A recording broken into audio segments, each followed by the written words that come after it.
across the country and back. These three women. Lena, a housewife whose husband no longer wanted to touch her at all. Sloan, she and her husband brought other people into the bedroom. All the stories of men who hadn't sewn enough of their hopes. And Maggie, a girl whose first real experience of love was with her married high school teacher. The thing we can do to understand is to listen. Upsetting me and my homegirl, because we feel like, well, damn, if you can't go to Bella Noche, what the hell could you go?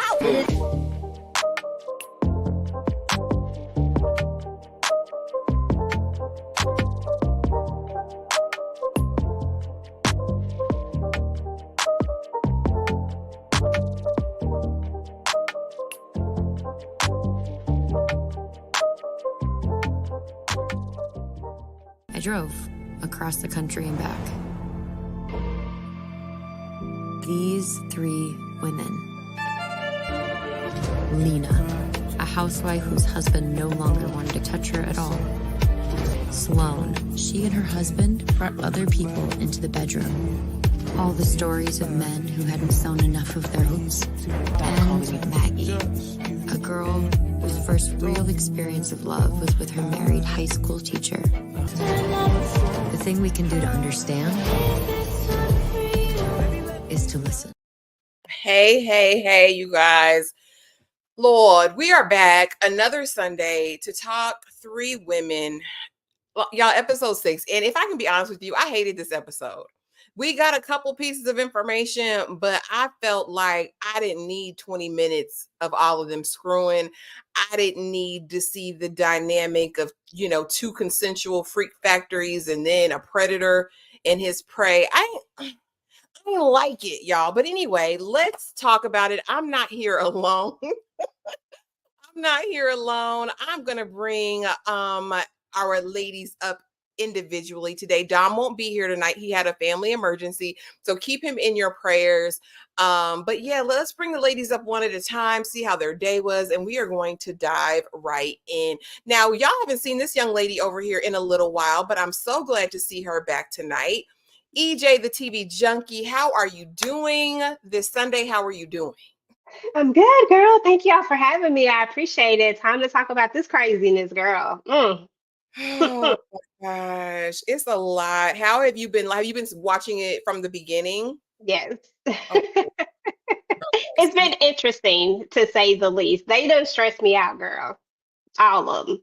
Baby, listen, every single one of them has stressed Mhm. me out. Kay, welcome back over at Slice of Horror. How are you doing this Sunday? Wonderful, soulful Sunday. If y'all aren't over there on Kay's lives on Sunday, what are you doing? Go get inspired for the week. Oh, I'm doing all right. Finally sat down for the first time today. Oh Lord, at And 8:30. I don't even know what to talk about with this. Yes, at almost 8:30, finally sitting down and to talk about a flick. Basically, this is a flick, a whole flick. Finally, we have Tyra over at Struggle Reviews TV. Was the struggle spectacular today, Tyra? Absolutely. Hey, y'all. How's everybody doing? Hey. I'm disgusted. I don't want to talk about none of this. I don't. Like I said, y'all, between this and disclaimer, I don't want to talk about these shows this week. I'm utterly perplexed and disgusted, but we're going to dive right in it because that's what we do. And I think what I want to do before we get started, I want to see how well not only these panelists know these characters, but how well you guys tuning in know these characters. So let's get right into it, and let's start with a little game, and it's called Who Would Do It? Okay, so basically the premise of this game is you're going to be given a scenario and you have to guess which one of these ladies would do it, right? Who does it pertain to? And it's not risque, y'all. I was on my best behavior because we got enough risque in the show today. So let's just start here. Everyone's going to get the chance to answer each of these because Listen, I did love them in this mustard color, though. I thought they looked very good. Question number 1. Okay. Who would be most likely to hide their true emotions behind humor or sarcasm, deflecting serious conversations about their feelings? EJ, I'm going to start with you. Would it be Sloan, Maggie, or Lena? Oh, well, let's see. So I want to say Lena sometimes, but sometimes I feel like Maggie doesn't really want to talk about everything. I feel like she's always kind of like hiding things from like her family and stuff like that. So I'm gonna go with Maggie on this one. Okay. Even though she's not humorous at all, but I do feel like she has like a certain sarcasm to her. So I'll go with her. She does with the detective, if not with anybody else. That's kind of the only relationship I've seen her be kind of, Open. yeah, Mhm. open, a little bit fun, maybe. Okay, so you say Maggie, Kay, Sloan, Maggie, or Lena. Who would hide their emotions behind humor or sarcasm? When you say humor, I would think Lena because I haven't exactly seen Lena be sarcastic. I've seen her be is weird. So you behind humor, I'm gonna say Lena, but if we add in sarcasm, then maybe Maggie. I want to say Lena though, but I've never seen her be sarcastic. Final answer is Maggie. Then you're going with Maggie, I'll go with Lena. girl. Ira, last but not least, who would be most likely, again, who would be most likely to hide their true emotions behind humor, sarcasm, deflecting serious conversations about their feelings? I'm gonna say Maggie. Okay, we got 2 for Maggie, 1 for Lena. What say y'all in the chat? Okay, Pretty Girl says Sloan. Shannon D says Lena. Hey y'all, welcome, welcome, welcome. Tremaine says Lena. Critical says Sloan with Lena a close second. Serena says Maggie hides her feelings. Okay, y'all. Let's see who the answer was. It was Lena.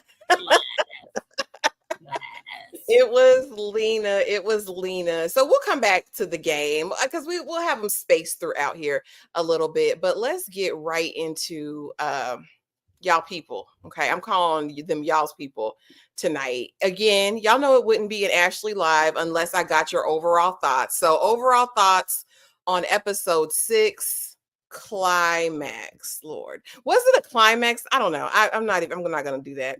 The synopsis of this episode. This was written by Laura Eason. Shame on you. Directed by So Young Kim. Shame on you.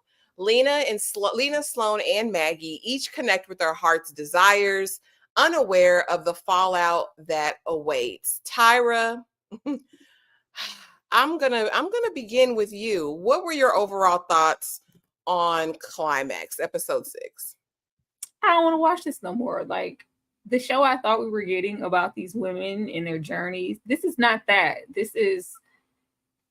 was just sex. I mean, when this was presented to us, I think a lot of us felt like this was about sexual liberation, especially for like Lena and even Sloan having the freedom to have sex with whom, however many times she chooses to, just being liberated as a woman. This was borderline grotesque because why do we stay there for so long? Why do we stay there for so long? And if we were going to be there that long, there was no need for us to mingle the minors storyline, Maggie, with the other 2, consenting women. I felt like that was a gross choice. I really didn't like it. And then we just lingered there. I just kept waiting for you. I'm good for double tapping the space bar. I kept double tapping. It was just going. I was like, oh my goodness, why are we still here? This in that miscarriage scene from the past episode. It just has me questioning who is this for? Because this couldn't possibly be for me. Baby, exactly. And that was probably okay. First of all, it lasted way too long. Okay, everything up in the show up until this point has kind of gone with the vibes, right? We needed to understand each of these ladies, so a lot of the stuff that happened up to this point made sense for the story. I will say the same thing. I didn't Gia in that bathroom, y'all know how I felt about that. But in this one, I think it was kind of irresponsible and odd for them to mix in all of these scenes together, knowing that one was a predatory relationship. I don't know, it gave me the ick, if I can be honest with you. EJ, what were your overall thoughts of episode 6 climax? It was a lot. I ain't even gonna lie to you. So I watched the episode twice. So there was a point when I was only listening because I was working, and I was like, "What the heck?" That's when I really noticed it. That it was just a lot. I was like, there was like a big chunk of time where all I heard was moaning, and I was like, "What the heck?" I said, "This entire episode is just this." And so I was like, okay. But overall thoughts of the episode, it was okay. But at the end of the day, they could have done without all the extraness. It was just a lot to take in. And I do agree with Tyra on the part of mixing the consensual, like these adults who are doing consensual things with a child, in my mind, making this choice, this decision that she really can't make, and we'll get into that later. But yeah, that's how I felt. Okay, all right. And Dane, shout out to Dane for the 2 super chats. Salute Tyra, Ashley K, and EJ. Hashtag Black Power. Dane, Thank you, Dan. we're not gonna play with you tonight. He said, just watch episodes 1 and 2. The show is you just now watching it, Dane. We 6 episodes deep, sir. Like, Dane is here for support. That's all that matters. Thank you, Dane. You gotta watch no more. It's okay. A says, between this and disclaimer, I need a break from all the Cootenanny, all the ping. I need a break. I do too. It's been a lot. Kay, overall thoughts of episode 6 climb. Did anyone really climax? Was this climactic? As I was setting up the link and making my thumbnail, I tried to think of something that was more mature and intellectual sounding, and the only caption I thought about was "Pound Town." That's all I got. Look at my round. Is that what it says, Kate? Is that what your thumbnail says? The thumbnail says you can have her, but the caption that says 3 women, episode 3 women, season 1, episode 6, Pound Town. Because I don't know what else to say. And y'all know I'm good for watching things 2 times because the ADHD watch it the first time and then I got to come back and watch it like for real. EJ, how did you watch this 2 times? Girl, the first time it was just because I had to watch it. The second time was because I wanted to make sure I was prepared. So I listened to it to make sure I heard all the things. And that was the problem, listening to it that second time. I barely made it through the first time because I said this is a flick, is what it is. I mean, if y'all just wanted to make flicks, y'all could have just said that. Okay, y'all wanted to make a sophisticated flick. Just tell us, say what it is, because that's what this was. I'm just outdone. Like I said, if it makes sense to a story, and I get this is about sexual liberation, it's all of that stuff. But even if we dive deep into each of these scenes, they were all problematic in their own ways, y'all. But we will get to it. It's a problematic show. It just please is what it's. I got one more time to open a condom with his teeth, and I'm cutting it off. Oh, baby, he ain't seen a condom wrapper. He don't want to open with his teeth. He's gonna do it every. I'm so sick of him. I'm sick of him. Only thing look good in this episode was him and DeWanda with that yellow, because Black people look good with golden sunflower yellow on. That was the only good thing about this episode. He got on my everlasting nerve. They look good though. They did look good in that gold, that saffron. It was beautiful. As the episode opens up, we see Maggie, right? And she come in there big smiles because she feel like I'm doing something. I'm gonna show him. And she talks to Buddy over here. And what do I expect? What should I expect? Oh, you'll be fine. Maggie, you'll be fine. There was no preparation. There's no witness prep. Like, this might get intense, Maggie. There was none of that.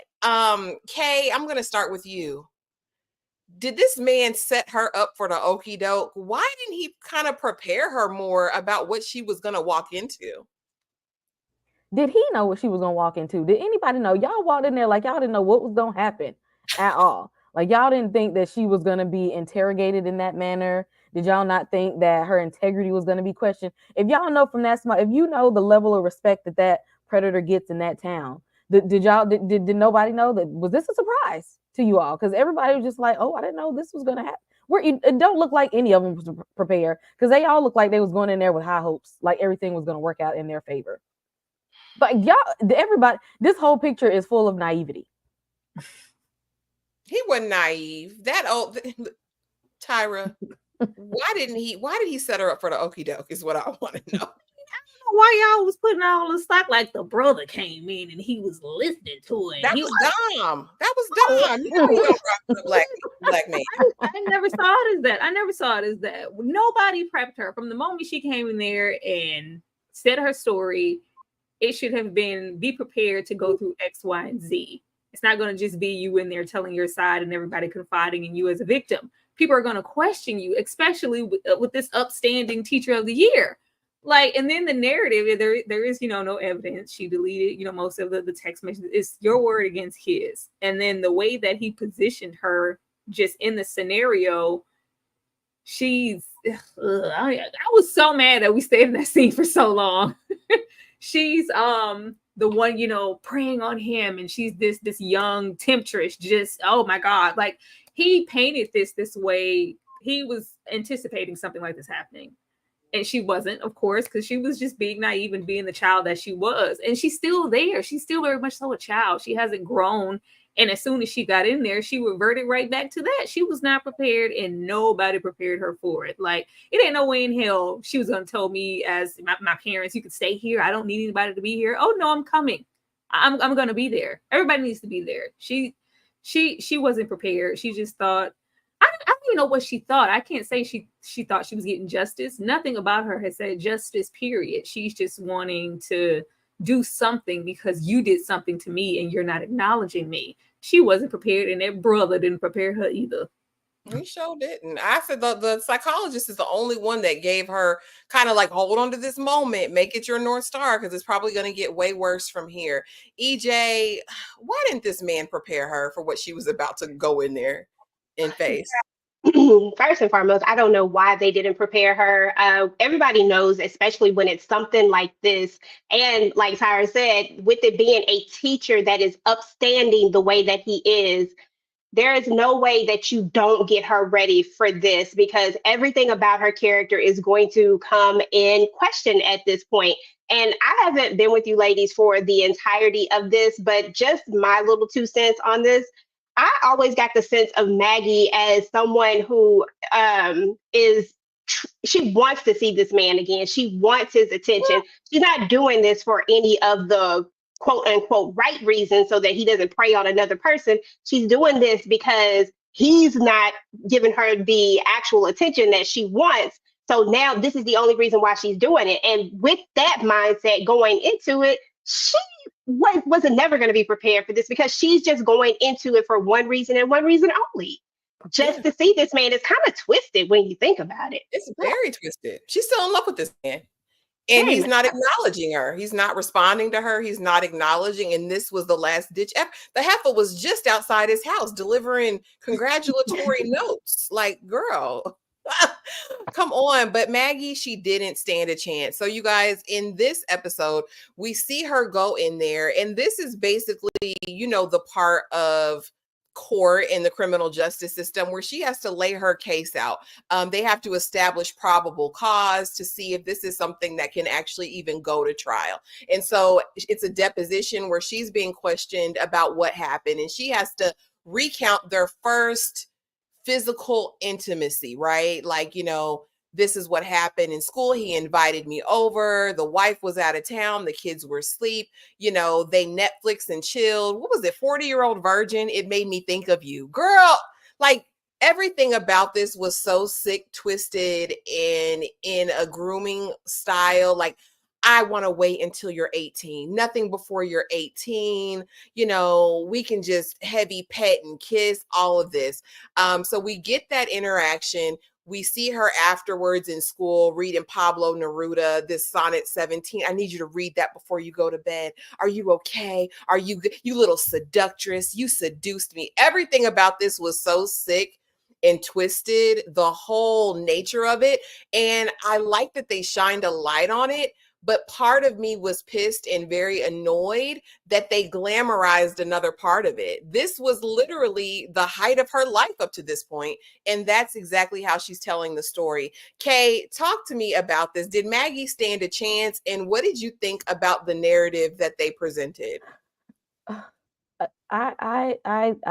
know, I had reached for my phone to see how I could call Elliot Stabler and Olivia Benson, because I Girl, feel like they're the only ones who could actually help her. Where is Finn Tutuola at this time? Because who let them get away with that line of questioning? Where is the special victims unit? Where's the special victims unit? Because ain't no way she was just left out there flapping in the breeze, completely unprotected. Where is the real protection here, other than him being protected? This was a complete predator, and everybody sitting around like they didn't know that she was being preyed upon, because I know he ain't got enough money to pay these people.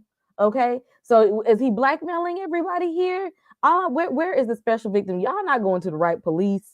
Okay, we need to take it above. Y'all not going to the right attorneys. Where is the DA or somebody? Come on here. I feel like I needed to call Courtney B. Vance over from Law and Order. Somebody need to be in her corner. Y'all just letting this girl, and the predatory behavior just continued while she was on the stand, and she didn't want her alcoholic parents there. What was they gonna do when they got there anyway? Besides take a break and go take a shot in the bathroom. okay. I mean, yeah, from the recounting of the story to afterwards, right? What were you wearing? Did you go with underwear on? You know, were you this seductress?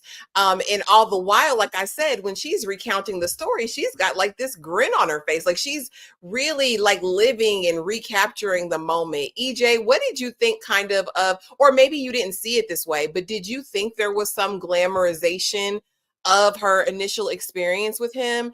And do you think she ever stood a chance in this situation? No, she never stood a chance in the situation. And of course, lots of glamorization of it. And it's like you said, throughout the entire reaccounting of the story, she literally has this smile on her face. It's like it's, I don't want to say like, I don't want to use that word because that just sounds so bad. But it is like she was, you know how you have this moment, like this moment that you're just happy about, like it's kind of like you're reliving it, but in a good way. It's almost like that, but we know that at the same time, it was like a two-folded thing. Like on this one hand, yes, she was victimized and all of this stuff, but for her, does she really see it like that? And that's what I saw from her. I didn't see her seeing herself as a victim. So I saw her as seeing herself as in this love story that just didn't go her way. That's kind of how I saw it, but I don't think she ever stood a chance. And I definitely don't think she stood a chance against this skilled predator. She was not his first victim, and surely she was not his last. Tyra, did Maggie stand a chance with this teacher? Did she stand a chance with the criminal justice system at this point? No, because she thinks she's a jilted lover. she was never gonna, like, from the moment that we went back, it's like prime to like, well, it wasn't like she was a virgin. It wasn't like she didn't sleep with an older man already in Hawaii. It's not like she's not innocent. I didn't mind this look because we get so many stories, and this is, whatever year we're supposed to be in. This is pre-Me Too movements and all the strides that have been made to really, really consider when people are victims and listen. this is what it was. Like it was really hard and still is to prove actual factual when it's your word against someone else's. And she already has that length of time that she's waited to come forward. She already, had her first experience be with an older man, and it was a consenting situation. And then now it's just like, what makes this different? Even her recanting of the story, like I said, she's not projecting as like, and unfortunately, she would have had to be in there sobbing, basically melting out of her chair to get some sympathy from anybody to go, well, maybe. No, she's like, well, we went to his house and then he told me to come in. And he said, it's just very like recounting. She doesn't see herself as the victim, so nobody else is. And she just thought her word was going to be good enough. And it was just I guess they were just going to throw the book at him. It's like, no. So wait, I want to know what I was doing. Like, they just should have prepped her, and she shouldn't have been in there. I was like, why is the cousin, brother, like, why? Why? She needed counsel. I was like, where's your lawyer? Where's anybody? Like, this just didn't make any sense. And I understood what they were trying to do to show that predatory situations look different for everybody. But the fact that we lingered there so long, it was almost more so serving to somebody who's a predator. Like, ooh, look, like who's, I didn't want to see that. I was like, who is this for? I don't care. Ugh. You sandwich this in, like I said, with grown folk. I mean, we'll get to it because that was my major with the episode, because why are you making this like it's so sexy and like just I don't know. I didn't like it sandwiched in there at all. And of course, we always knew it was going to come down to this. What were you wearing? What did you do? Why did you go over to his house this late at night? We knew exactly where this was going, but she was so tour and everything. You want to tour? My kids are asleep. Ugh. Just so ill prepared. And then let me goad you with poetry. Yeah, because you see how Pablo wrote that. That's what I feel about you. And it was the if you would have just unbuttoned my if you would have like, he wants her to take more initiative so he can say, well, it wasn't me, it was her all the while. Even if you are, downstairs doing your business, you're still being sexual towards a minor. This isn't any more, lesser damage than you actually have an intercourse with her. Like, this is sick. Yeah. And something is odd about it. The school district would have to have sidelined him off the accusation alone. And the fact that she knew what his home looked like, it should be done. But here's the thing.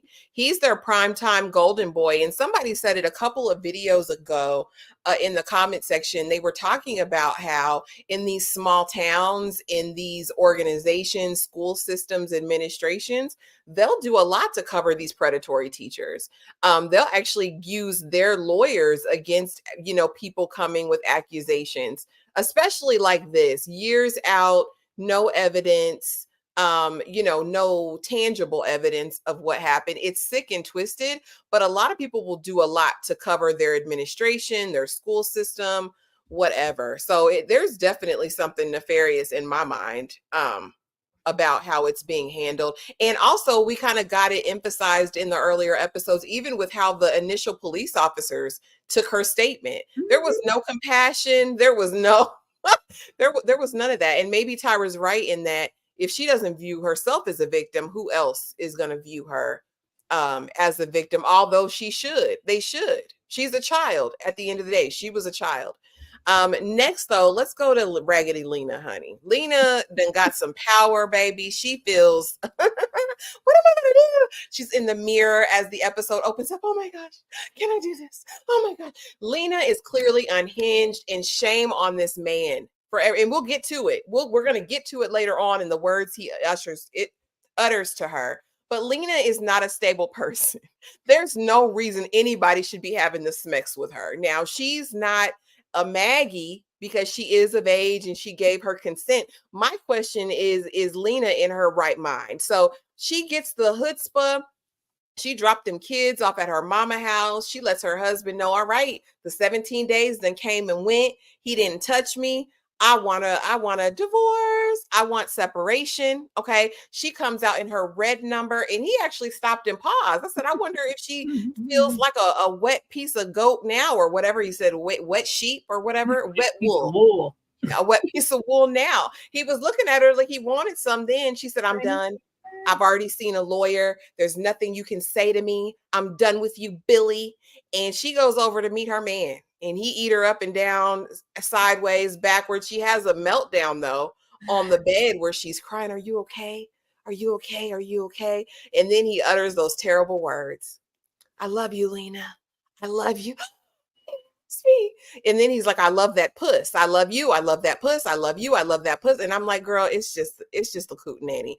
But lies, delusions, and separation. EJ, I'm gonna start with you. Talk to me about Lena Lloyd. Every time I see Lena, I laugh. I swear she is hilarious to me on every level of hilarious. But yeah, she is absolutely delusional. She absolutely does not get it. I don't understand when we were talking about like 17 days, I said like 17 days, like that's it. Like that's what we basing the rest of our entire marriage off of. I'm looking for all of the rest of the things because I know this is not what we basing all of this off of. In 17 days, we're gonna leave our husband that we have these children with that we said. I was over Lena from the very beginning based off of that, and then we're running to this man, and the fact that she couldn't decipher between the I love you and I love this was irritating me so badly. I'm just like, ma'am, like, wake up. Like, what are we doing? It was too much for me. But Lena is very, very much delusional and she needs some help. She needs therapy more than anybody on this thing. The fact that she out here talking to these doggone women about all of her business too in that little group, she doing too much. Too much. Lena don't give a damn. I'm telling everybody. I'm telling the world. I'm free. Thank you, Jesus. It's so twisted. Kay, delusions, lies, and separation. What did you think about Lena's story this episode? I was trying to figure out why she in the middle of the house with a bathing suit on. What season is it? Like, what are you doing? Do they have a pool in the backyard? I was literally trying to figure out why she in the bathing suit. Hot tub, okay, for her joints. Yeah, because her joints bad. You know she be in pain with the gloves. Oh, please. Oh, yeah, okay. Oh, for her invisible illnesses. Oh, okay. We're in a red bathing suit to get in the hot tub for our invisible illnesses and stuff. Because none of those illnesses come when she be laying it low and spreading the wine. Those don't come out. She said it go away with him. She said she don't feel no pain in his presence. The invisible illnesses. Okay, but we got to do all this kind of water therapy and stuff, outside of that. And you trying to leave now. This although your husband don't really like you like that, but he do pay all the bills. You ain't got to work, okay? Y'all got these kids. This man ain't even met none of your kids. This man don't know what you do for a living, which is absolutely nothing. Okay, he don't know that you fall out in the middle of the kitchen. He don't know that you be trying to use toys in the kids pickup car line. He don't know how he see you in the middle of the night. He don't know how weird you are in real life. Okay, to actually say that he loves you. That man don't know nothing about you. He ain't met them kids. He ain't met your family because they talk about you like a dog as he is. All they judgments. He don't know nothing about what's going on. Okay, he loves to smash and dash. That's all he loves. And she be steadily acting like she ain't never been broke off a day in her life. Just be trying to just thanking the Lord out here for getting broken off or getting a little piece of something in the middle of the night. That man ain't even took her out on a real date. Okay. Have y'all sat in a restaurant together? Once. He did feed her this time though. He ordered DoorDash. Exactly. He ordered the food. He didn't take her out to go and get the food. They didn't go sit together and get the food. He said, well, I'm gonna bring the food to you just so I can re-up for round 2, 3, 4, however rounds we get. And then we gonna I'm gonna hit it and quit it and go back home and do his regular life. Okay, he just is another person who is just naive. That is the theme of the evening. Naivety, just like Blair, that he gonna be naive to when you get to that slide. Everybody just naive. We gonna get to it. Yeah, he did feed her this time at least, but and they had a little bit of conversation because she said, "We never talked this much." I do that exactly. He don't got to do that. What were they ordering food for? We want that. She don't want. She's like, oh, there's food. Oh, there's conversation. I thought we were just here. No expectations. She didn't come there for that. She does not want that from him. Child, when that husband said, "Oh my God, Lena, you're getting water all over the floor. What are you doing? Put some clothes on." He be so sick of her sometimes. Like, I mean, you attractive or whatever. Oh my God, it's like I'm leaving. Where's kids? Don't you? Girl, who gonna get them kids? I know you don't think I'm gonna get them kids. You got one job, girl. Do everything else. She's like, no, it's I'm separation. Yeah, for real this time. like, oh, this child, this poor. The fact that she and past Maggie are still in the same mental headspace of soon as we get any, at least Maggie was an underage child. This whole ass adult can't tell the difference between an I love you and a real I love you and just some sexual girl. This is not that. She about to get her little 14-year-old feelings hurt. Mm-hmm. We get a little piece in it. Oh my God, I love you so much. Like that's the same thing Maggie going through things that she's not prepped for mentally, spiritually, sexually. And it's just like, well, this must be love. I love you. Like there was no feeling behind that. She just felt like it sounded like the right thing to say. That's why she said it instantly after that man in Hawaii. This one here, maybe she don't get her feelings hurt. This man has no intentions of taking her beyond this room. Them in there flying on flights of fancy of what they would do. And I would just build a house on the island and make a love to like, oh, girl, you poor thing. She needs some counseling. She needs some drugs. She needs to be medicated. She needs to be stopped. Because I'm seeing impatient. She is a lot. She is completely in a made-up fantasy world. Happen. I want to know what's going to happen when we realize is this man single? I don't remember him being single. No, he's got a whole wife. Does he have children? Like what? That's what I thought. But he got a wife. Because what was going to happen? He was. What she think? She finna pack up her stuff from the postman's house with them kids, and they're gonna live together on the beach. Girl, are you crazy? Something wrong with her. She gonna roll up on that man, and he gonna be somewhere with his wife or somewhere outside of this room, and he gonna tell her where to go and how fast to get there. Go get the hell out of my face, God. She gonna go cry in the car. I don't know this woman. She gonna get hurt. Mm-hmm. And then she gonna be 14 now. Then she gonna be 12. I'm over this. Somebody. And I know she can't fight. So if the wife run up on her, I mean, that part. The fact we followed it, we love the P, the stereotypical F boy. Like there's no love here, baby. This is just sex. And if she's thinking that this is anything more than that, or she could potentially leave her husband, and she's talking about she's leaving and separating to go where, baby? You don't have no income, you don't have no job. Where are your kids gonna be with you leaving, Lena? Huh? She ain't thought about all that. She don't give a damn, y'all. She don't know. She don't care. She don't know, and she don't care. Lord have mercy. Oh, let's go to question 2 because you got my. Lena is a choice, all right. Lena is a choice of a person. But here's question number 2. Talk to me about it. Who would be most likely to mask their true feelings with confidence and control while privately dealing with vulnerability and doubt?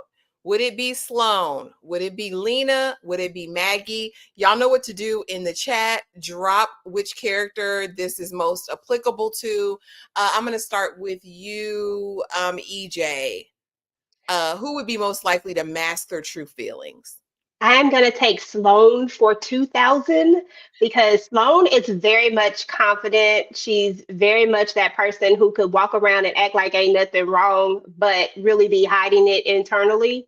There's something wrong with her too, y'all. I'm sorry. But, But I'm going to go with Sloan. Okay. Tyra? Girl, you know that's Sloan. Don't neither one of them other two have control over a damn thing. Okay. Oh, that's definitely Sloan. Sloan wear that mask so much that she's starting to believe that's who she really is. Okay. She gonna wear that mask until the mask fall off. It was definitely giving Sloan. Question number 3.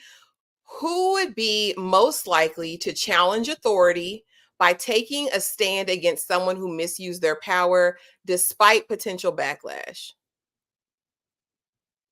Sloan, Lena, or Maggie? Kay? That could be a Sloan, but I'm thinking it's a Maggie, but I don't know if that's courage or her just trying to get a get back. I don't even know if that's challenging authority, but I'm gonna say Maggie. Okay. EJ? Yep, I agree. Definitely Maggie. She all of that. Yep. Okay. Tyra? I mean, that's not what she's doing though. She's not taking that kind of stance, but that's the only option we have here. Yeah, y'all know what time it is with little Maggie. That's definitely Definitely Maggie. And let's do one more, honey, before we get into Sloan, because I got a lot to say about Sloan. We'll finish Lena, then get to Sloan. Question number 4. Who would be most likely to rekindle a past relationship in an attempt to rediscover a sense of passion and identity that feels lost in their current life? Is that Sloan? Is that Lena? Is that Maggie? Kay. A past relationship, an attempt to rediscover.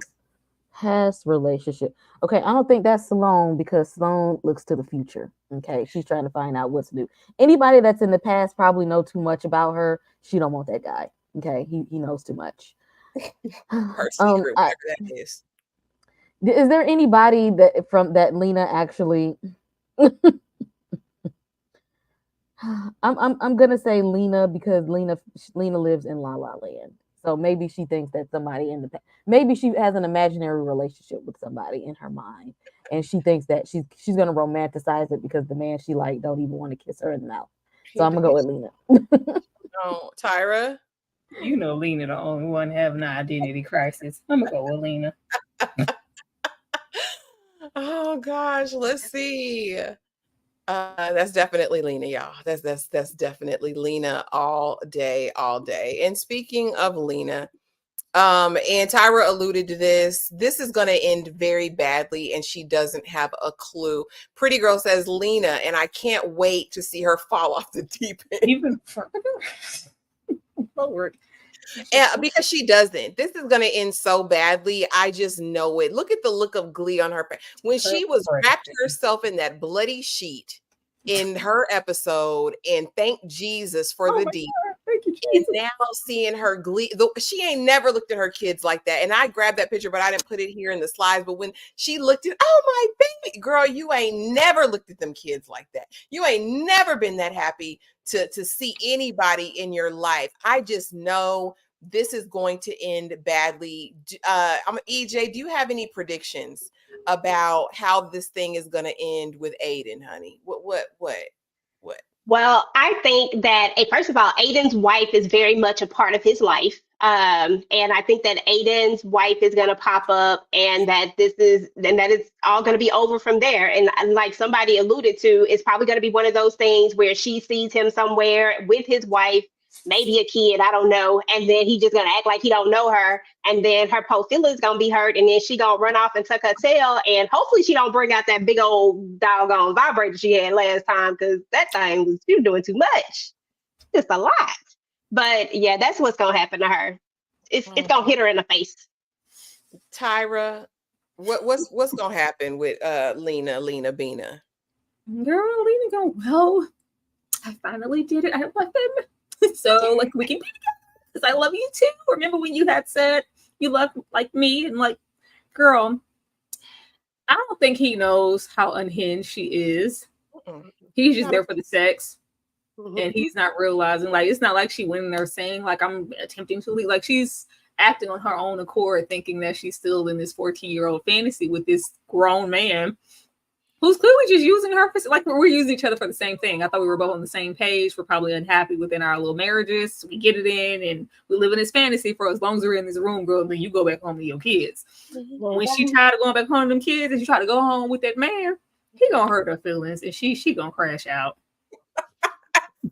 Real bad. And Gia ought to be ashamed for enabling and co-hosting. Oh, so you left? Did you left it? Did you tell anybody else besides me? just Kay, predictions about Lena. What's gonna happen with Lena Bina over here with Jesus as the air freshener? What the? Exactly. She was still laying in the bed talking about, oh God, why are you still putting God? Take God out of it, okay? Take him out. Get him out of there, out of your sinning. I think that she's not going to accept it at first.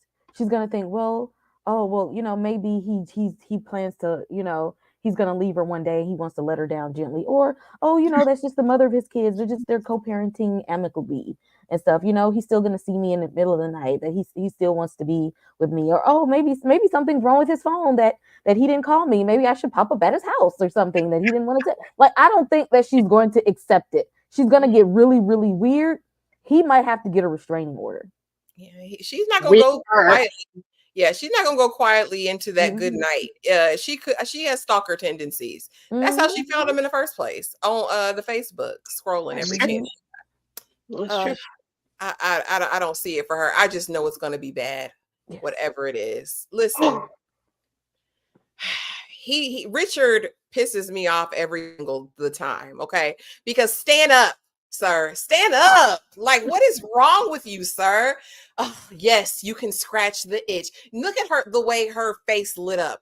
Like it was Christmas morning and she just had a bunch of presents under the tree. Sloan is diabolical. When she said that's weak as F the last episode or whenever her episode was, I said, oh, she mean to that man.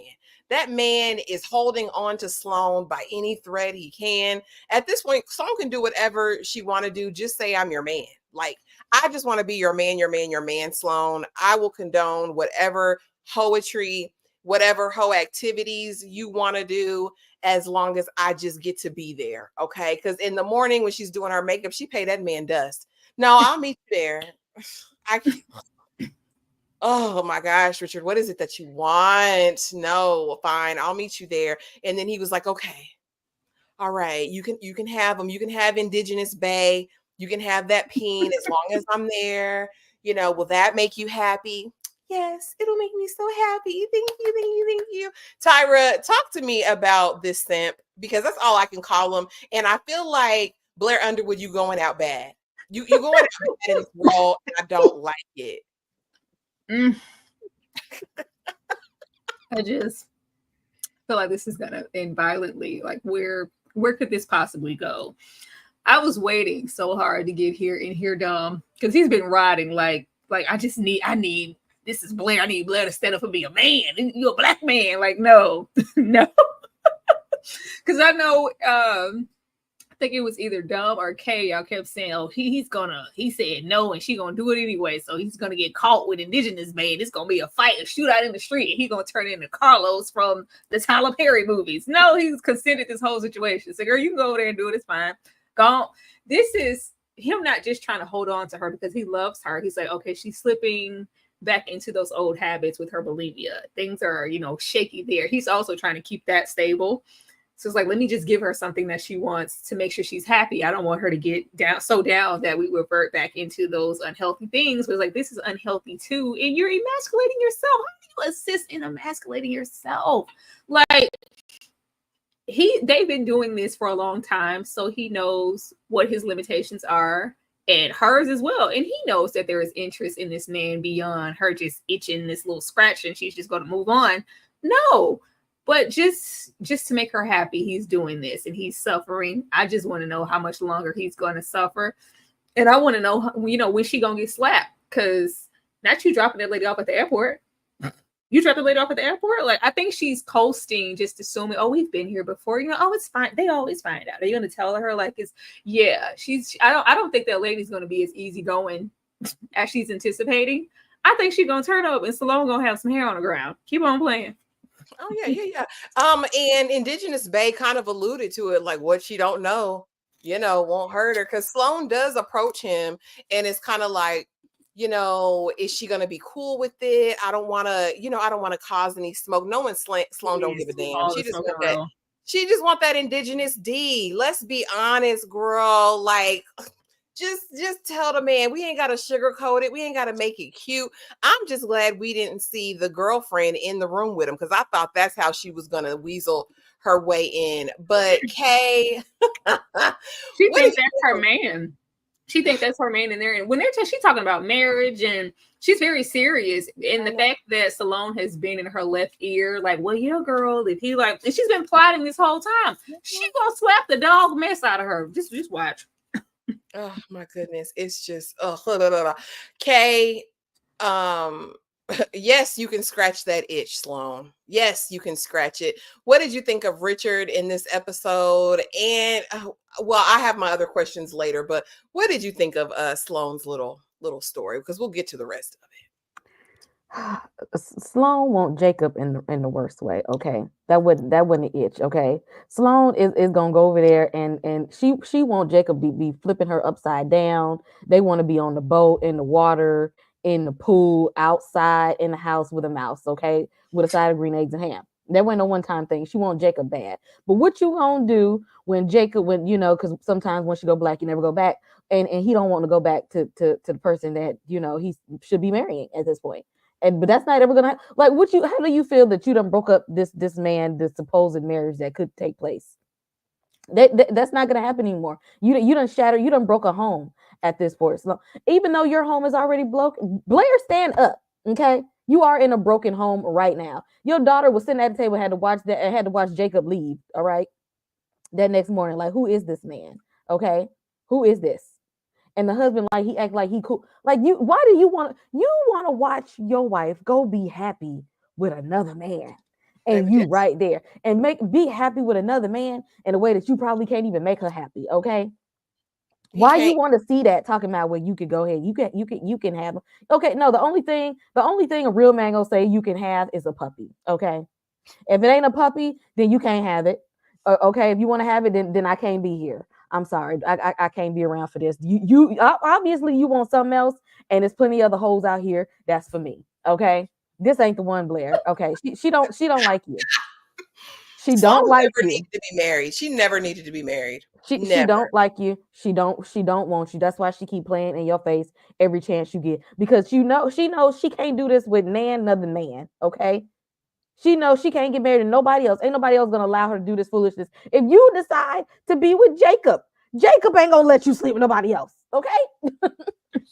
That's gonna be the thing. Nobody else is gonna sit back and allow you to do this, but Blair. That's why you with him, because she like to wear the mask on the outside and say, "Look at my handsome, tall husband. I know he fine and stuff." But deep down inside, he gonna let you have your way, even though it's killing him on the inside. Okay, I'm pretty sure at this point he probably got some mental health issues. He probably going in the bathroom throwing up or scratching himself or sitting in the corner with a crack pipe like Pookie from New Jack City. He is coping in some kind of way that we ain't see. Ain't no way that he's going to sleep at night and just fine with what she's doing. Okay, he's doing something that's some kind of a negative coping skill that is harming himself to deal with what she's going through, and she don't even know it.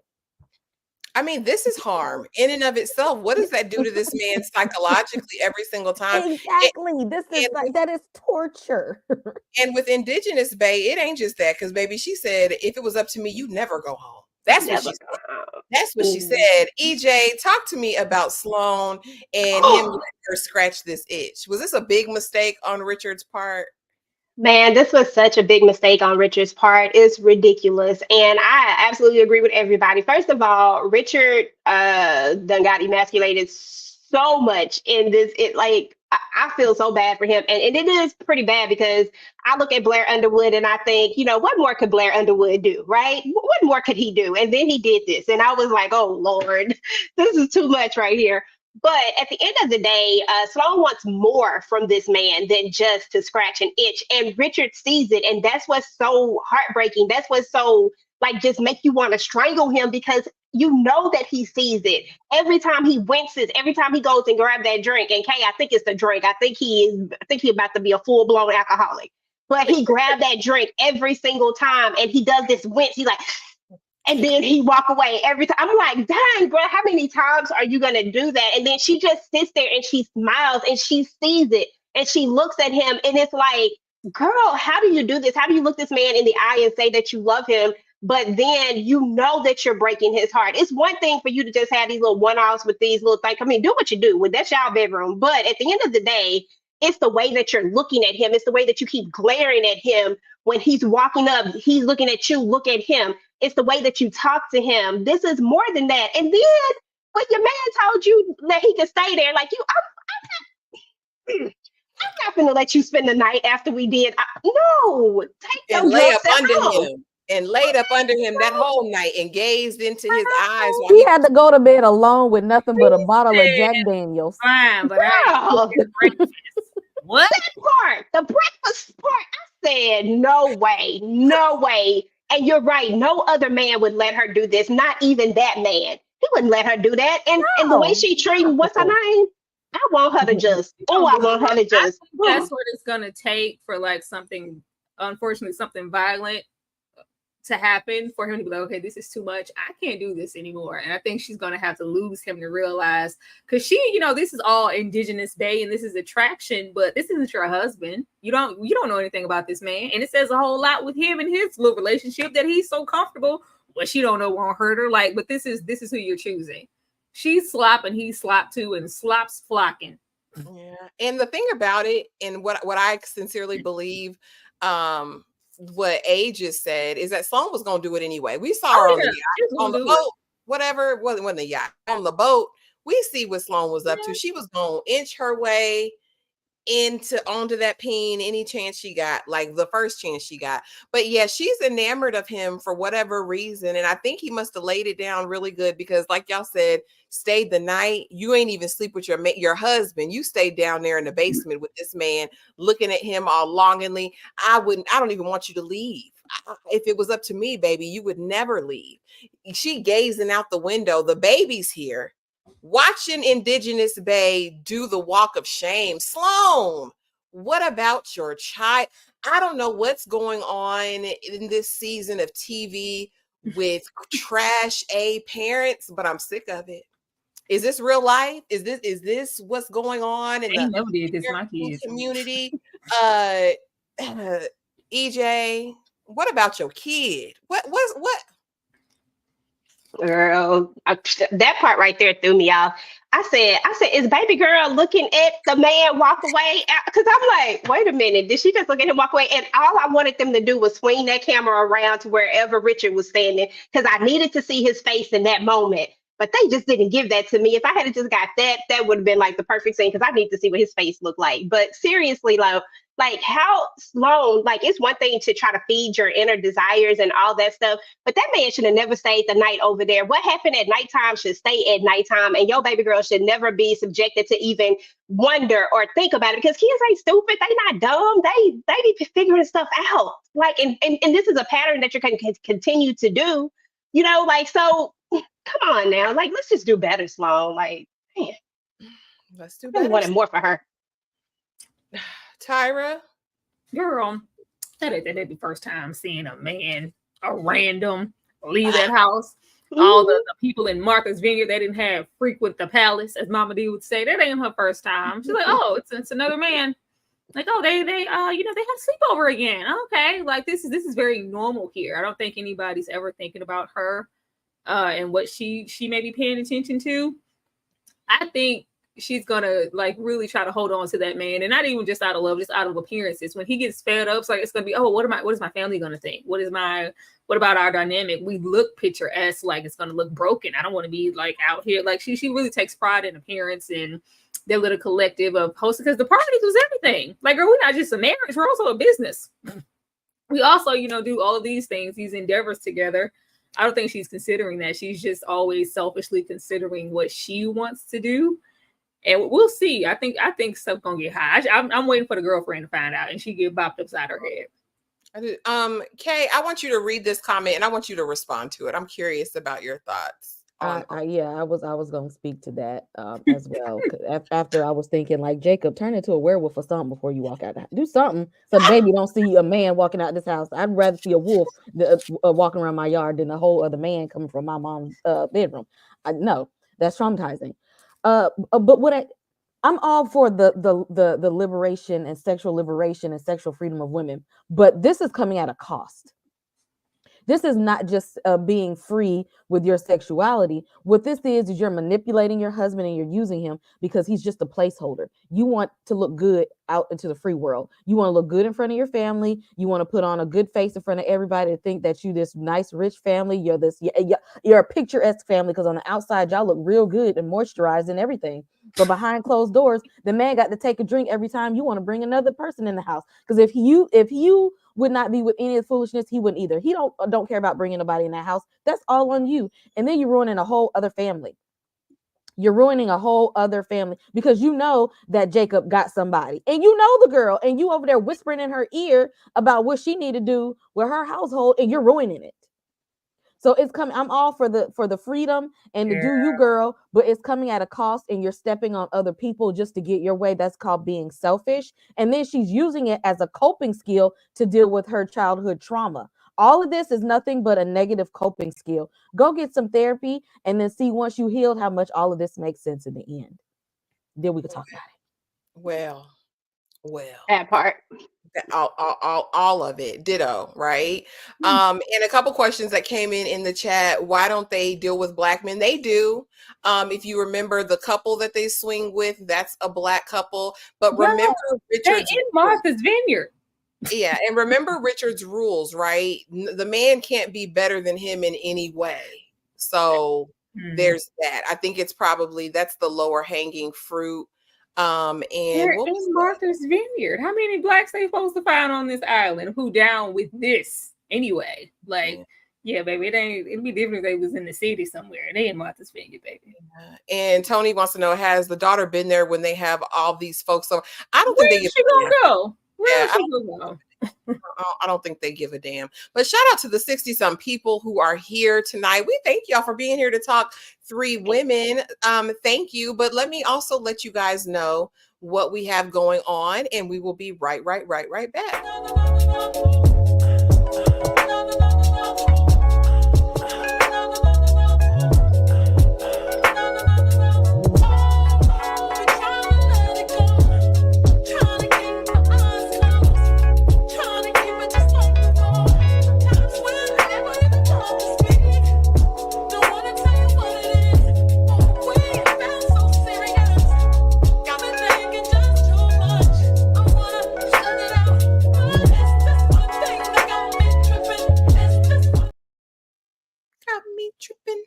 But yeah, guys, that's what we have going on the week. The times dates are subject to change, as y'all know, but Tyra updates it very regularly and keeps us on deck with what's happening. But thank you guys so much for being here tonight.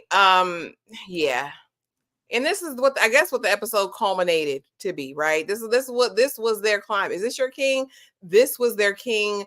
The climax, right? Because we got 20, it felt like 20 minutes. I don't know if it was 20 minutes of Smex, but that's what it felt like. We got to see Sloan go to the jungle with that man. We got to see Richard bite the condom open as usual and then bring him a whiskey sour in the bed afterwards.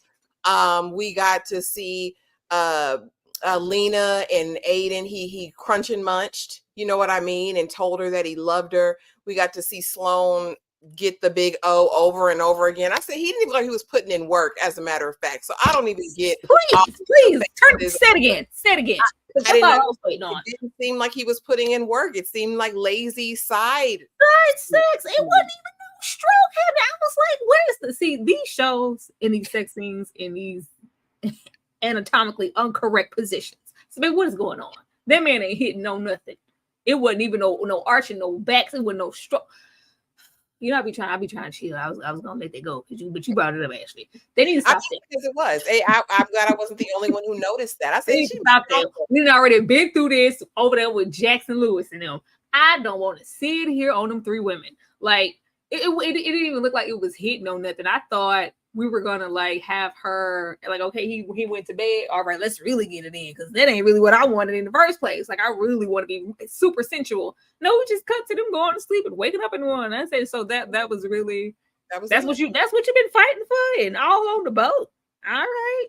And wanted some more of it. Seemingly, that's what it felt like. And then in the midst of all of this grown stuff, we see Maggie and her predator teacher. Again, I do that somewhere else. Like that's something I didn't need to see intermingled with all of this other Smex for the 20 minutes that I feel like it went on. Again, this is what was problematic for me. This didn't make any sense. I don't feel like any of these women are truly free. It didn't feel like liberation to me. It didn't feel like empowering. It felt a mess. If we talk about Sloan and Richard, he was miserable sitting in that chair from across the room, looking at her screw this man. Okay. Lena, she having a meltdown and he said, baby, you okay? Roll over so I can hit it anyway. He don't give a damn. Aiden does not give a damn. He just wanted some cooter. And then of course we see the predator. It was all bad for me. All bad. Kay, was this the climax and why? Why, Bly? I just this was just Pound Town is all it was. I didn't want to go to Pound Town, Ben. I didn't want to go.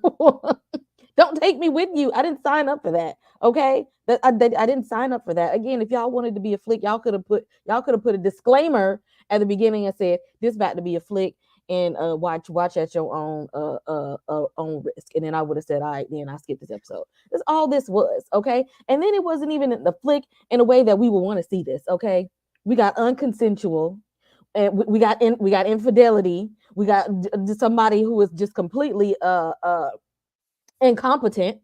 You got Blair over there crying on the inside, slowly trying to act like he a man. Let me dap you up and give you a little drinky drink, dog, to try to cover up the fact that he's over there be crying with his hat tilt low. I know I've seen a couple tears roll down. I don't know if y'all saw it. Maybe that was just me. Okay, I saw him in his feelings. Okay, none of this brought on, this is so happy and liberating, and I love this for them. I hate this for all of y'all. Okay, I don't wish well on any of this. Okay, don't ever take me to Pound Town again. EJ, no Pound Town, thugging with my rounds, none of that. Why? And was this the climax? Is this the heights of the show? Like what was this about? I certainly hope not, because it wasn't all of that. And to be fair, I'm glad that somebody else actually made the comments about the whole stroke, because it just wasn't doing what it was supposed to do. And I was like, Sloan, like, what are we doing? And I kept thinking like Blair, I keep saying Blair, but y'all know who I mean. I'm like, are you like that bad? Because that wasn't what I was thinking it should be. And then we got Lena, just who is doing too much.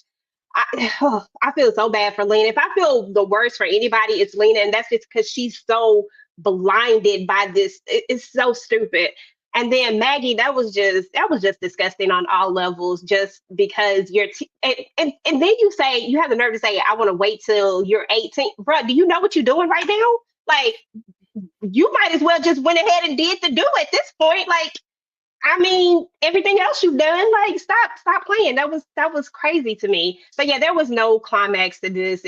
What I consider climax, I just thought it was a lot. Everything was deceitful. It's exactly what Kay said. You had infidelity, you had the deceit, like you just had everything that was unappealing, and that wasn't what I considered the climax. So, and nobody was smacking, flipping it, rubbing it down. Oh no! Oh no! At all. It wasn't giving any of that. If anything, I was thinking that Indigenous man, as my girl likes to call him, I was thinking that I was like, bruh, can't be working with nothing. That's all I was thinking in my head. I was like, he not. I promise you, he not. It couldn't be. I was like, what is she moaning like that for? Tyra, why? I don't know. I think I was being racially profiled in that moment, because I was like, oh, Indigenous they finna take us to the jungle. We finna go to the woods. He finna turn into a beast. It's finna be Tarzan and Jane up in there. He finna throw her up against us. I guess maybe because it's like it's Blair, we can like just give me light side booty, light side stroke. Don't put too much passion in it. He already mad. He already don't want you in here. I'm like, what was the reason? If we're in here and we're in it, is there a limitation on what you guys can and can't do? Because this is not what I thought you were over here begging and smiling like a Chester cat for. This? All right. That teacher, like, I really feel done without that. And it would have made the scene shorter. We really didn't need to see Maggie in that state. Maggie is a child. Why? Who wrote that in the script? And who shot it in a way that was like that? That should have looked like the devil after that child. Y'all was trying to make it like sensual and tantalizing and whatnot. We didn't even know. It should have looked like the devil hopped on top of that child. Positioning him like he's also a teen, and they're on a date, and we're exploring together, and he's painting himself in that light to give off this essence of him being innocent. I love you, and just to make it seem like this is okay, and it's not. That's all fine. We could have had them go in there and just insinuate it and not show it. They felt the need to show it for that long. Like, why? Gross. He could have just brought her out to the car and said, well, the same thing he sent her in that text message. Like, well, I only, went downstairs, and if you would have unzipped my pants, it would have just been, oh my Lord. He could have just said that. We didn't need to see her in that state. That was gross. Bad on, who is this? Laura, go to hell. Yeah, I put her name up there because Laura Easton and So Young Kim. I'm disappointed. Yeah. Really, so Young, you could go with her. No, it's terrible. Terrible decision. I took it as climax, like not so much the like orgasmic climax, but they just feel like, oh, it's only going to go up from here. Oh, this is Salone just feeling like, if it was up to me, you would never leave. Lena's just think, oh, this is my man, my man, my man. He said he loved me. I can pack up them kids and just go. And it's just like, no, this was the climax. This was as good as it was going to get for any of you. Like, it's only downhill from here. I think the episodes moving forward is just going to be bad. If this was the height, I'm disappointed for every single person on here. If this was the height, if this was your dream, your expectation, I'm utterly and completely disappointed. And T, absolutely, he's indigenous. He is First Nations people. I looked him up. I Googled him because my senses are never wrong. Who said ambiguous? Where did he give ambiguous? I told y'all that's Jacob. Yeah, he's definitely indigenous. I looked him up to verify. Yeah. He from the nations, man. Yep. Mm-hmm. None of this is love. No. And I'm literally disgusted if y'all didn't know that before. And that seemed like the undercurrent. They kept throwing that around this episode. I love you. I love you. This is love. This is what love is. Even Sloane, she doesn't vocalize it, but the way she is sitting up there in the afterglow, looking at this man as he sleeps, like, this was just the best night of my life. The way I wanted her to open one eye later with that man, where's the crazy Blair Wood? Where is that going to pop out? Y'all know Blair Underwood be crazy. I wanted him standing over there menacing, like, oh, I thought you said you was coming upstairs. No, she's just all in the doorway. Like, I'm like, girl, you know you're married, right? You know your husband, your daughter's up there, right? She don't give a damn. These people do not care. And I'm just literally disgusted. I don't know if you want to say anything else, but I just had to put that in there because I'm disgusted. I was utterly disgusted. And here goes the pièce de résistance, right? He really loves me. I'm going to call Gia the exploiter royale. You know what I mean? The one who's come to steal, kill, and destroy. I come to steal your dreams, your story, and to profit off of them. I'm going to call you. You're my first call because we're besties now, remember? And Gia's like, does he? Did you tell anybody this? Like, are you sure about that? But I'm going to write the story. But I do just want to make sure, you good, Lena? Okay, now give me the details so I can make sure I get it right in the book. Tyra, has Gia improved in your mind? And is this going to be an exploitative work? Whatever book she comes out with. I mean, fair trade ain't no robbery. We got this, intellectual disabled woman here. It's like, just use my name. I'm tired of holding back. I want to be free. Put my name on it. This is my story. Like, oh, she's not there. Like, she's not mentally there, and it's unfortunate. I at least thought in the show we would be back to where we met Lena, and we do get that brief flashback of her and just certain states of stuff she's been through in her life from childhood and her in the bathroom and attack. Like, we haven't even dove into that yet. We don't even know anything.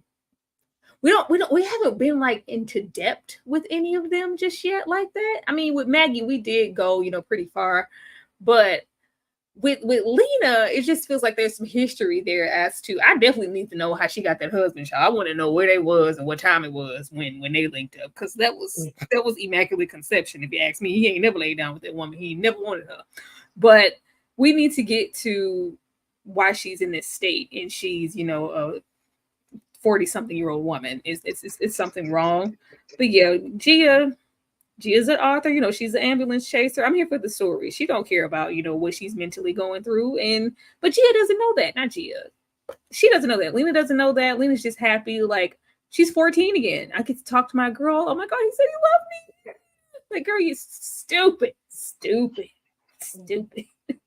Gia about to get sued. She's by any means necessary. I'm a act like I care a little bit just to get your story. I'm still curious about how she's gonna get Sloane's. EJ, talk to me about Gia. I don't know what your thoughts have been about Gia up to this point. Talk to me about what you think about Gia and what do you think is gonna come of this? Yeah, Gia is trash in my opinion. I don't like Gia, like, especially from the when we got her little story right then. If I honestly, when we first started out with Gia, I was like, okay, so we gonna use these people's hurt to tell this kind of story, right? And then I was like, but then I was kind of thinking about, but it could be a sexually liberating story, and maybe people need to hear this, and yada yada yada, right? That's why I first went when we first got the first, first little part. But then as we get into it, I'm like, oh, all these people is messed up. So why are we continuing with this? But then when we got her story, I said, oh, because she messed up too. I see it now because she fits right along in with all of these other women as well. And she needs her very own chapter because she is just as, oh my God, she probably worse, honestly, because she probably worse than the rest of them because she actually is taking the time to write a book that is supposed to help other women when she is internally hurt, damaged, all types of stuff herself. And oh God, it's just a lot. But yeah, so me and Gia, I don't like her. I don't really vibe with her. And I feel like she's using Lena the worst because she's the easiest one to take advantage of. And for I don't know how her and Maggie are gonna kind of do their whole thing just yet or how it's all gonna come about. But in my mind, I see Maggie as just wanting to have her story out there and give her side of it because of what eventually will happen. But Sloan, I don't know. I mean, that'll be the most interesting one to see how she talks her into it because, like, why would she do it? But I don't know. I guess we got to see where we're going to go. But yeah, I mean, this was a lot. EJ, I think Sloan gonna be down and out. I think she got to be just, oh, like my husband gone. Everybody, I think her life's gonna have to be in shambles for her to go like, well, how did you end up like this? She's just gonna start venting and talking, and maybe they'll bond that way. Sloan in her current uppity, like I got it all together, confident state. She's not telling that woman nothing. She got to be broken down to the bear for her to talk to her. And we got to remember that there's secrets still that we don't know about Sloan. Sloan is hiding something. They write it in every synopsis. They allude to it all the time that there's something under the surface. And so I'm waiting to see how that's going to boil over. And this might be her, like Tyra's kind of saying, like, this might be her chance to clear things up or vent or get some help if things get out of control for her. I don't know. They all need Jesus and therapy, in my opinion. They need both. Did everybody talk about this? Did I get to everybody for this? Oh, go ahead, Kay. I'm sorry.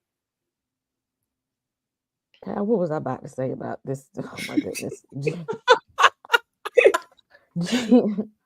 Gia is an equivalent of the devil writes shitty ass books. Okay.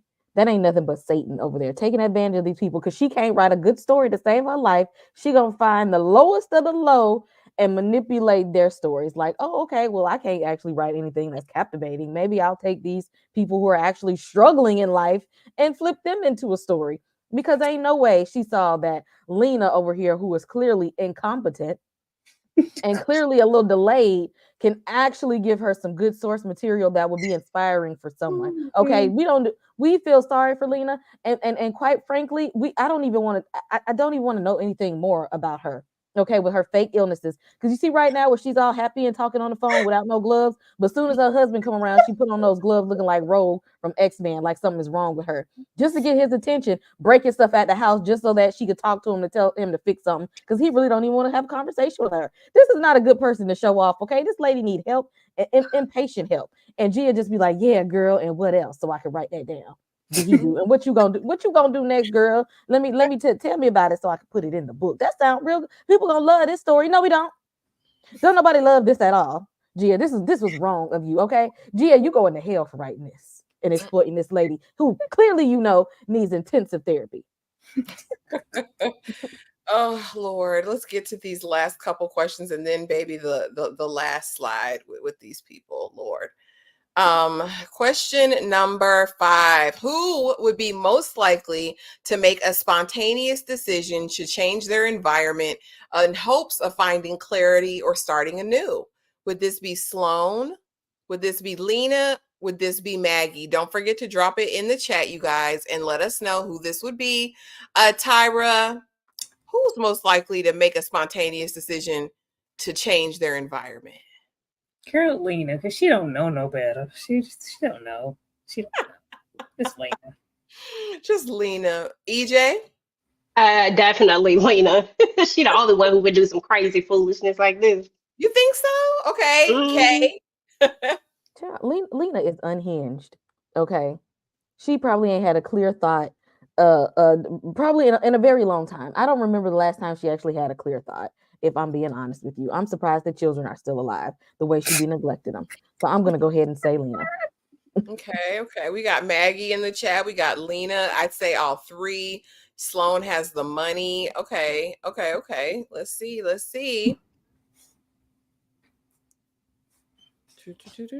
was Maggie. Maggie. Where? She young and trying to get free. Listen. Where's she going? She ain't going nowhere but to her childhood bedroom upstairs. Where she got that shrine over there, like Helk Pataki, and reading all those Stephanie Meyer's books. Okay. Probably got that journal somewhere. Every message, everything that he ever said to her, girl. Some gum wrapper that he threw in the trash in the classroom that she picked it out to put it together. Oh, Make her my cry. heart, my love. Okay. Final question. Who would be most likely to take on a leadership role in the community initiative driven by a desire to create change? Who would want to create change? Would it be Sloan? Would it be Lena? Would it be Maggie? Kay? I feel like this is Gia because she really think that she is the leader of all of this crew and think she really doing something. I feel like this is Gia. So I don't know who would take on the leadership role outside of this, but maybe Sloan because she think that she got it. But I feel like Gia is that manipulative. But I'm gonna go with Sloan. EJ. I'm gonna go with none of them. None of them. Oh my God. Final answer. Tyra. Ain't nobody built to be in a position of leadership but Salone. So I gotta go with Salone. She's the only one that has an actual job here. You ain't got nothing. It was Sloan. And why is it Salone, Tyra? Why is this Salone? What? Anybody say Sloan? What do you mean Sloan? You said Salone. I said it. Sloan. Sloan. I said maybe I'll be wrong with my Right. I'm saying it right, Sloan. That ain't how you say it. It's cute though. I gotta say it like that, or I'm gonna say schlong. That's something else. Oh my God. Oh Lord. Okay. Maggie said the teacher made her delete everything. Girl. Salone. Sloan. Put it in 2 syllables. It's not just me, Shannon D. Y'all hear it? Wait. Salone in 2 syllables. Say it right, and I'm gonna try to repeat it. How you say it? It's Sloan. Sloan. 1 Say syllable. Say it again. Sloan. Sloan. Y'all, she from Texas. Texas, y'all. Excuse her It's and her Texas. Texas accent. I'm from Texas. We from Texas, but Sloan. I feel like I'm saying Sloan. Sloan. I'm saying it right? Sloan. Okay, yeah. Sloan. It's not the same to me. Oh my gosh. Salone cracks me up every I time. don't hear an A. Y'all making stuff up. That's Yo, like you put an A in there. You put an A in there. Sloan. I thought you were doing it on purpose. Put a whole A in there. Right. Oh Lord have mercy. I thought it was on purpose. I was like, oh, she making fun of it. That's what I thought too. I just tell that's her name. Y'all can't tell me nothing different. Sloan. Sloan. Her name's Sloan. I ain't got time. I don't know. Now I'm gonna have to try my hardest not to say that. Sloan. I gotta have to practice Sloan. Sloan. Tyra's messing up everybody's name. Sloan. No, I don't know. Oh, not too much. They much. done came for you in the comments today. You already know what y'all can do. Hey, Tamika's Den. Welcome, y'all. The final one. What happens now, honey? And that's what Gia asked. With a fake look of concern because we know Gia don't give a damn about anything but this story. It's by any means necessary. Kay, what happens next? What happens now? Somebody gonna have to take a restraining order out on Lena because she's not gonna accept the reality of the situation that man don't actually love her. He just loves to smash her. Okay, I don't know. Maybe he got something for the people that are weak. It's he probably got some kind of complex of dominating and controlling people because he sees that she act like she ain't never had no D in her whole life. So he gonna have to get a restraining order on her before his wife come and slap her. Blair, stand up. Please stand up. Okay, stand up. Or else he gonna turn into an alcoholic as many drinks he got to take to erase the memory of seeing his wife hopping on top of somebody else every chance that she get. Okay, and looking at people lovingly. She didn't even want to hold him in the middle of the night. She said, "I'm gonna hold Jacob." All right. First of all, he gonna need therapy as well. You know, Maggie, I need you to go ahead and pick up the phone and call Detective Stabler. He'll handle everything for you. Okay. All you need to do is call Elliot Stabler. This whole situation gonna be taken care of. Because ain't nobody else doing nothing. Okay, everybody's sitting around trying to make you need somebody to come and handle the situation because you're not handling it well, and nobody around you is. I need her to get some real help. Oh Lord, have mercy. Oh, EJ, what happens now? What's about to happen? Oh, well, with Maggie, I mean, I feel like she needs to go ahead and learn. She needs to I don't know. She needs to be victim and not non-victim because right now she's given I'm not a victim and that I'm obsessed and I don't like that for her. I need her to get out of that mode so that she can get the help that she truly needs. Everybody needs therapy. Let's start there first. Everybody go to therapy. Everybody get therapy card. You get therapy, you get therapy, you get therapy first. And then of course with Gia, oh God, Gia, poor baby. She needs to let this go. I need her to really stop taking advantage of Lena, especially because Lena is about to go cuckoo for Cocoa Puffs, like cuckoo for Cocoa Puffs for real. She is about to go in here and go ham on somebody if once she figures out that this man really don't want her because she's gonna lose everything. I mean, right now at least she do got this man to take care of her and she got to worry about these bills and all this type of stuff. And all she got to do is keep using that vibrator. It gets her to the same place is all I'm saying. That's all she need to do because what we doing right now is not it. And then of course there's Sloan. We have her who I tried to wait to say it because I was trying to say it right. It's Sloan. Ooh, y'all know y'all gonna stop and think about it every time you say it now. But I feel like with her, I feel like she gonna lose her husband. I feel like he just gonna leave her, and at some point he's just gonna realize that he don't have to deal with this, and he just gonna leave her, and then it is what it is. And that boy is not what she thinks. But I also think that what's her name, Lila, whatever her little friend name. I just want her to go eat it one time. That's what I hope for that one. I just want her to come at her for real, like just really throw them hands on her and give her what she really needs. Because why you got to do that? Why you got to befriend me and then try to, you know what I'm saying, bring my man into your situation? Don't befriend me. Just bring that man into your situation without befriending me. We could have left that part out. Seriously. Sloan said, let me put a little money in your pocket, sis, while I take this D from you. I'm going to do that. But Sloan can't risk that face card. I don't know. She's not going to risk that. Tyra, what happens now? What happens next? To who? Sloan? All of them in the show.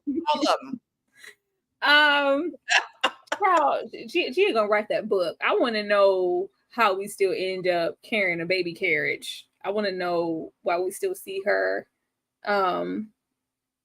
pregnant when she encountered Sloan. So there was a baby. So they're like, did that, is it still that man's baby? Did that transpire that last time y'all were together? I want to know how that ends. But yeah, that's happening. She gonna write this book, child. She ain't trying to go down and get charges pressed on her because she done spent the people money and she didn't make good on that book. The writing was boring, as he stated. So she's gonna do that. I feel like Lena is gonna end up in a 5150. She just she ain't gonna be all right. They're gonna have to check her in somewhere when she realizes that he doesn't actually love her and it was just sex, and she can't run away and live in a castle in Disneyland with her. It's just not that. So when that's gonna be messy. Maggie, I'm just hoping she grows from this experience and she gets whatever closure she needs to move on, because we know she doesn't triumph in the end. So I'm just hoping that she grows from this and something positive happens for her. She hasn't had any growth. She's still very much so 16. She's been stifled since that experience, and she hasn't grown at all. So we'll see what happens with that. Sloan. I feel like she'll get bopped beside her head, face card or not. I feel like that lady gonna come for her. I really do, because the way she went about it was just really, really disrespectful. What I thought was maybe she was open to sleeping with, because she's out there in the world and sleeping with whomever and women, men, whatever. I don't think she's biased in that way, but I don't think she ever had intentions of sleeping with the girlfriend. So I thought she was going to try to make it a mutual thing and they was going to all just be in the rooms together. But no, she always had plans to only be with Indigenous Bae. And yeah, from that lady's understanding, this is my friend. She's giving me advice. So when it's not that, what is it going to be then? And I think Carlos is going to leave her. Blair's going to leave her. Take the child too. She didn't need to be a mom or a wife. Sloan needed just to be out here doing whatever she wanted to do. Pretty Girl wants to know, did she adopt or steal a baby from a crackhead? Did she not wait 6 weeks and got knocked up again? Who baby is that? I can't see her getting pregnant the same time she is having a miscarriage. Like, that's beyond science, right? But it probably is that same stalker. It is probably his child, because they say they were kindred spirits. Y'all said that last week. I did. Yeah, crazy. that he and Gia are meant to be together, y'all. But that is it, y'all. That was the episode. That was episode 6, baby. A lot going on, okay? But thank y'all for writing us. We got up to 68 people here tonight for 3 women. I'm glad you guys are coming and finally watching. Oh my God. Show for 3 women. A record-breaking night. So we appreciate y'all for being here. But I want to give the ladies the floor to let you guys know what they have going on. EJ, let the people know what's going on at EJ the TV Junkie. Muted. Real muted. I am. First and foremost, thank you guys for having me. This was fun. This is a great conversation. But over on my channel, right now we're finishing up From, Found, and Zatima. So on From we do that on Mondays. We talk about that. Zatima, I do that with Tamika's Den on Thursdays. And then we're talking about Found on Fridays, Tamika and I. So we're doing that. And then, of course, I'm going to start dropping off-season, the family business content. And I have some other little stuff that's going up. So, just turn your notifications on and all that good stuff. And thank you guys again. I appreciate you. Thank you for being here. Kay, what's going over there at A Slice of Horror? What's going on? Y'all, I gotta go watch From episode 5 so I can give y'all my my theories video. I'm a little bit into it, so I gotta finish it. So I'll give y'all my theories. Y'all know disclaimers on Monday, From panel on Tuesdays. Wednesday is for the Penguin. Make sure if you are watching that, you come over to the channel for those uploads. I also plan to drop an upload for Strange Darling this week. Go run up my Alien Romulus review that is already on the channel. Make sure you are checking the shorts on my channel for different movie suggestions, recommendations, and things that I may not have did a big review for, but I'm still always giving y'all content about things that I've watched or things that maybe you should watch. It's some reviews in there for a lot of different stuff, new stuff, old stuff. Go check that out. Thursday is for Grotesque Real. Oh my gosh, how many more episodes do I got to suffer through? Fridays, we do Teacup. I actually like that one. Saturdays are members only Blockbuster night watch-alongs. If you are not there, the links are in the chats. Y'all come and join the memberships. We have a lot of fun on our movie watch-alongs on Blockbuster night. And thanks for hosting this, Ashley. You pulled a lot from nothing. That's impressive. That's magic right there. Thank you, thank you, thank you. Tyra, what's going over there at the struggle, ma'am? Hi. Yeah. Girl. Not too much, y'all. Y'all be on the lookout probably tomorrow for my From review of the most recent episode that should be dropping tomorrow, hopefully. And I am currently working on Training Day. So be on the lookout for that as well. And just go run up anything that I dropped last week. You know, go pray over Teacup because ain't nobody watch it. Just go underneath the video and pray. Then maybe somebody come over there and watch it. Go watch any of the lives that we've done in the past week. Y'all already know the schedule, especially if you're supporting those.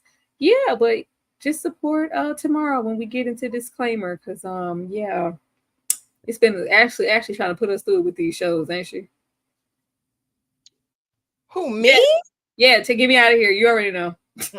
Lord have mercy. Well, you guys, I just appreciate y'all coming through and showing up. Please make sure that you're subscribed to all of these ladies on the panel. Make sure you have that notification bell selected. All of the things. Drop a comment in the video. It helps us so much. Y'all, please go check out our uploads. Each of us are pushing out content every single week, most days. I'll be dropping From tonight. My disclaimer upload will be tomorrow ahead of our disclaimer live, and then Tuesdays are for From. Thank you guys for being here, and I will drop and play our TV guide on the way out. But thank you, and I hope you guys have an amazing night and a great start to your week.